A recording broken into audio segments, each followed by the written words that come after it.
أعوذ بالله من الشيطان الرجيم بسم الله الرحمن الرحيم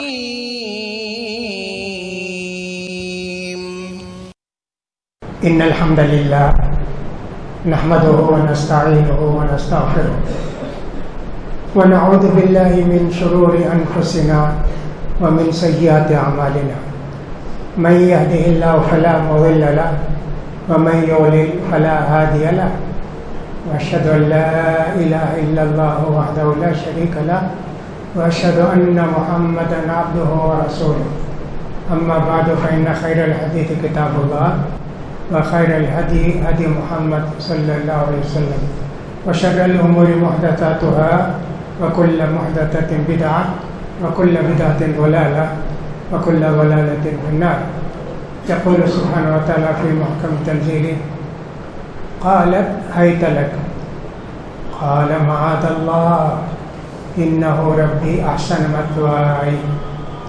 ويقول الرسول صلى الله عليه وسلم سبعة يظلهم الله في ظله يوم لا ظل إلا ظله وذكر فيهم شاب نشأ في عبادت اللہ. حاضرین جمعہ اور خواتین اسلام، خطبہ مسنونہ کے بعد میرے سورہ یوسف کی آیت کا ایک ٹکڑا پڑھ کر سنایا، پھر اس کے بعد ایک حدیث بھی سنائی جو بخاری مسلم ہے. سورہ یوسف کی اس حدیث کے اندر آپ کو معلوم ہے کہ یوسف علیہ السلام کو ان کے بھائیوں نے کنویں میں ڈال دیا، پھر اس کے بعد کچھ لوگ آ کے جو جا رہے تھے اس راستے سے ان کو نکال کے جا کے مصر میں بیچ دیے، اور وہ ایک بڑے وزیر نے ان کو خریدا. شاید اس کے بچے نہیں تھے، جا کے بیوی سے کہا اکرمی مثوا عسیٰ ان ینفعنا او نتخذہ ولدا، بیگم اس کا خیال رکھو، وہ عزت سے پالو، مستقبل میں کو فائدہ دے گا کہ ہم اس کو بیٹا بنا لیں گے. تو یوسف علیہ السلام محل میں پلتے تھے، وزیر کا محل سمجھو، پلتے تھے. جب جوان میں خوبصورت تو پہلے سے تھے وہ، لیکن جب جوان میں بہت خوبصورت. وہ جو منسٹر وزیر تھا اس کی بیوی، ایک دن اس کا دل آ گیا یوسف علیہ السلام پر، روزانہ اس کو دیکھتی تھی. آخر میں اس نے دیکھا جب وہ چلا گیا دربار کو وزیر، دروازے کھڑکیاں سب اچھی طرح بند کر دیا. وغلقت الابواب، خوب اچھی طرح بند کر دیا. وقالت حیت لک، اور کہا آ جاؤ میں تیار ہوں. قال معاذ اللہ، یوسف علیہ السلام نے کہا اللہ کی پناہ، کیا کرتی ہو تم؟ انہ ربی احسن مثوائی، میرا مالک تیرا شوہر اتنا کچھ ہم کو نوازا رکھا، میں بدعتی کروں گا، خیانت کروں گا؟ ایسے یوسف علیہ السلام نے کہا. نوجوانوں کے لیے ایک بہترین مثال کہ صاحب کتنے آتے ہیں، لڑکیوں کی طرف سے آتے ہیں، عورتوں کی طرف سے آتے ہیں، نوجوان کے قدم ڈگمگاتے نہیں، بلکہ وہ تو چونکہ اللہ کا بندہ ہے اور اس کی رات دن اس کی عبادت میں گزارتا ہے، اس لیے ان چیزوں سے وہ گمراہ نہیں ہوتا ہے. کوئی آدمی یہ نہ کہے کہ دیکھو قرآن کے اندر کیسی باتیں ہیں، بلاتی زنا کرنے کے لیے فلاں کرتی ہے. اتنا ہی نہیں، اب یہ چرچا ہو گیا مصر کے اندر کہ اتنی بڑی منسٹر کی بیوی یہ غلام کو دل دے دی. کہا اچھا ان کو بتاتے ہیں.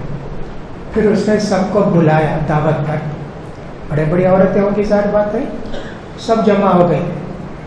سب کو کچھ بھی دیا کھانے پینے کے لیے، چاقو بھی دیا کاٹ کے کھانے کے لیے. یوسف علیہ السلام کو چھپا دیا. جب سب جمع ہو گئے تو کہا اخرج، آؤ یوسف آؤ. یوسف علیہ السلام گزرے، ان عورتوں نے دیکھ کے اپنے ہاتھ کاٹ لیے پھل کے بجائے. اتنے خوبصورت یوسف علیہ السلام، اللہ اکبر.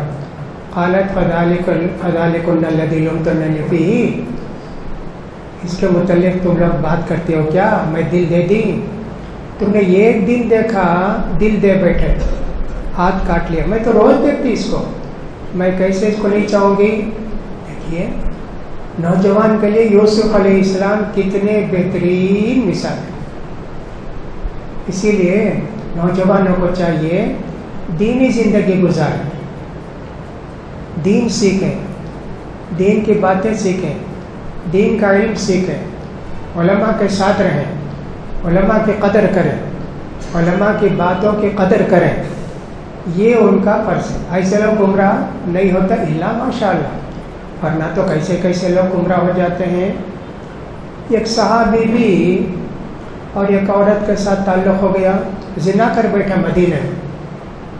اللہ کے رسول صلی اللہ علیہ وسلم نے ان کو سزا دی۔ اب جو آدمی آ کر بولے اللہ کے رسول میں زنا کر دیا نا، اللہ کے رسول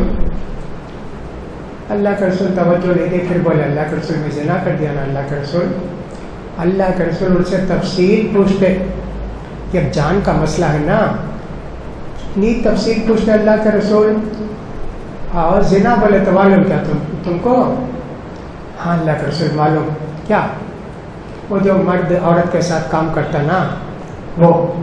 اچھا نہیں تھی، تم سونگے رہیں گے، کچھ بھی کرے رہیں گے، ملے رہیں گے؟ نہیں اللہ کے رسول میں زنا کیا۔ اچھا اس کے بعد جو اللہ کے رسول فرماتے ہیں سرما دانی معلوم اور سلائی ہے نا، اس کے اندر ڈالتے نا، اللہ کے رسول کو ویسا اندر ڈالے کیا تم؟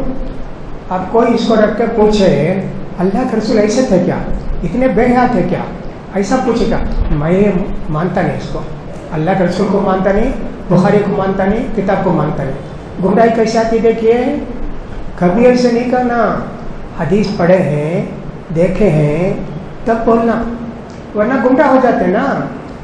یہ تفصیل اتنی ہے، اور بھی تفصیل ہے۔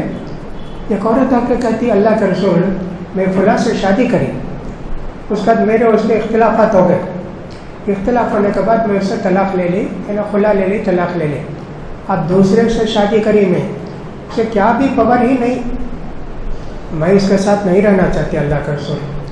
اللہ کے رسول صلی اللہ علیہ وسلم بولے نہیں، جب تک تم نے اس کے وہ تمہارے ساتھ صحبت نہ کرے تم ان کے ساتھ ہی رہو۔ اسے کچھ بھی پاور نہیں نا اللہ کے رسول، کپڑا اللہ کے بتاتی اتنا بھی پاور نہیں اسے۔ ابھی بخاری کی حدیث ہے، ایسی حدیثوں کو بیان کریں، کبھی آپ سنے نہیں، سن لیا اب یقین آپ کو اچھا یہ سب ہے کہ حدیث میں نہیں سنے۔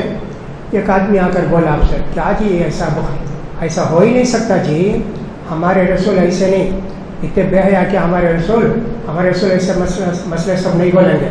نہیں جی ہے جی بخاری میں بخاری کو مانتا ہوں، وہ حدیث جھوٹی جی، ایمان سے گر گئے، سب چلا گیا نا آپ کا۔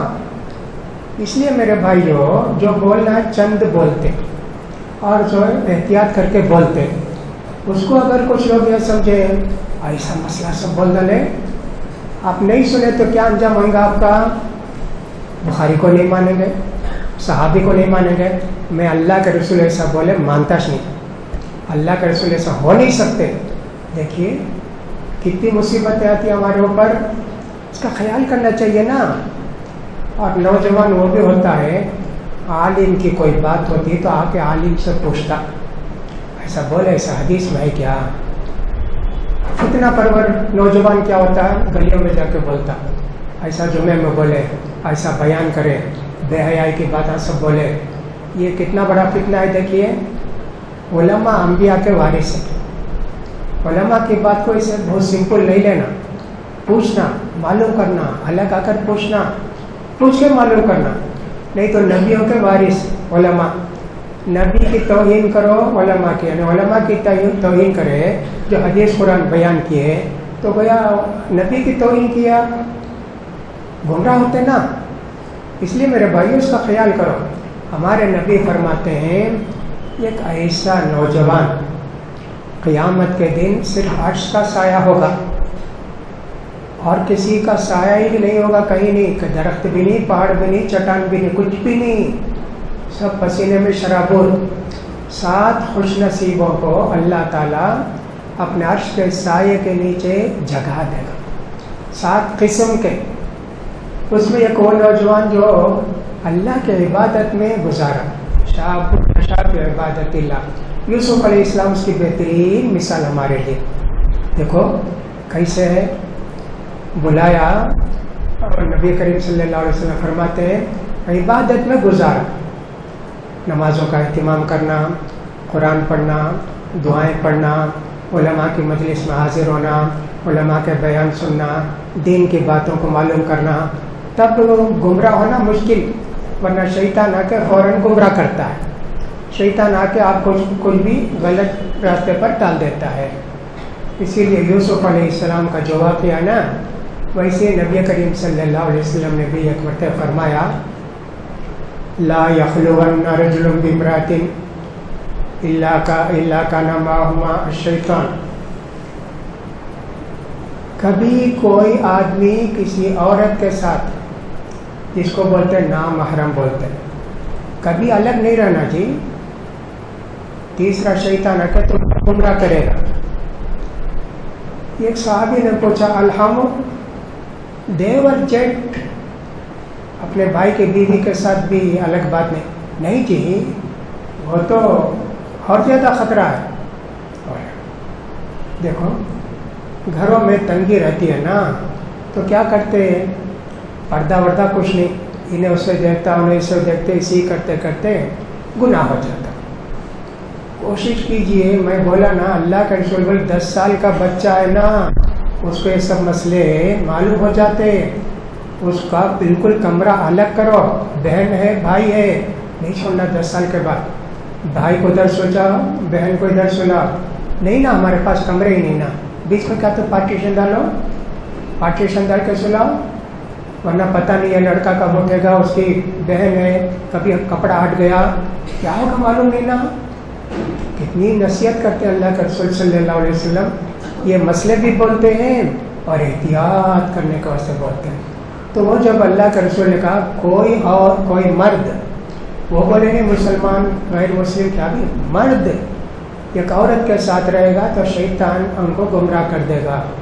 اسی لیے جب صحابی نے پوچھا دیور جیٹ بھی کیا اللہ کا رسول, ہاں جی بہت بڑا خطرہ ہے.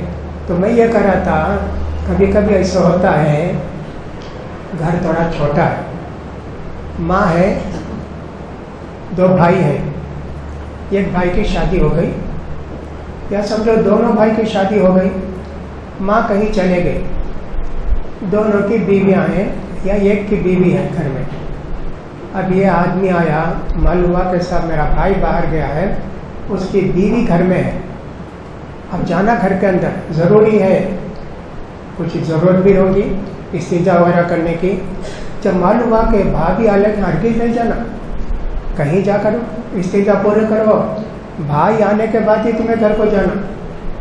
یہ سمجھنا رہے بھابھی ہی نا, اس میں کیا ہے, میں گھر کے اندر جاتا ہوں, ان کا روم الگ ہے, ان کا روم الگ ہے, جائز ہے کہ ہرگز جائز نہیں. اگر 2 بھائی ہیں, ایک کی شادی ہو گئی, بڑے کی چھوٹی کی کسی بھی ہو گئی, اب وہ بھابھی ہے گھر میں, 2 بھائی ایک ہی گھر میں رہتے ہیں, ایک کی بیوی گھر میں رہتی ہے. یہ آیا کہیں سے کام وام کر کے, کچھ بھی کر کے آفس جا کر گھر کو آنا, پہلے معلوم کر لینا بھائی ہے کیا گھر میں, نہیں بھی باہر گئے, نہیں جانا. بھابھی کے ساتھ تمہارے کیا بھی تعلق ہو جائے گا, شیطان آ کر تم کو بگاڑ دے گا. کتنی پیاری نصیحتیں اللہ کے رسول صلی اللہ علیہ وسلم ہم کو دیتے ہیں, اور ان گمراہیوں سے, ان گناہوں سے بچانے کی ہمارے پیارے نبی صلی اللہ علیہ وسلم ہم کو کیسی تعلیمات دیتے ہیں. بہت ساری باتیں اس کے تعلق سے ہیں. ہم نے تو کہا نا اس سے پہلے کہ سارے یورپی ممالک میں باقاعدہ بچوں کو پڑھایا جاتا ہے, 8 سال 10 سال کے بچوں کو پڑھایا جاتا ہے. اور ویسے انڈیا میں بھی ہو جائے گا کبھی, اللہ بچائے کبھی ہو جائے گا. اس لیے کہ ان کے جو شاستر ہیں وہ اسی طرح کے ہیں, سب کیسا ہوتا, کیا ہوتا, کدھر ہوتا, پورا. اور ان کے یہاں تو شرم و حیا کا کوئی تصور نہیں ہے. مندر میں آپ دیکھیں گے کیسی کیسی فوٹو بنا کے رکھتے ہیں, کوئی لڑکی ہے اور کچھ لٹھائی ہوئی ہے, اس کے سینے سب کھلے ہوئے, کچھ بھی باندھ دیے ہیں. کتنی بےحی ہے, دیکھو اللہ اکبر. میں جہاں ایک مرتبہ بنارس میں رہتا تھا, وہاں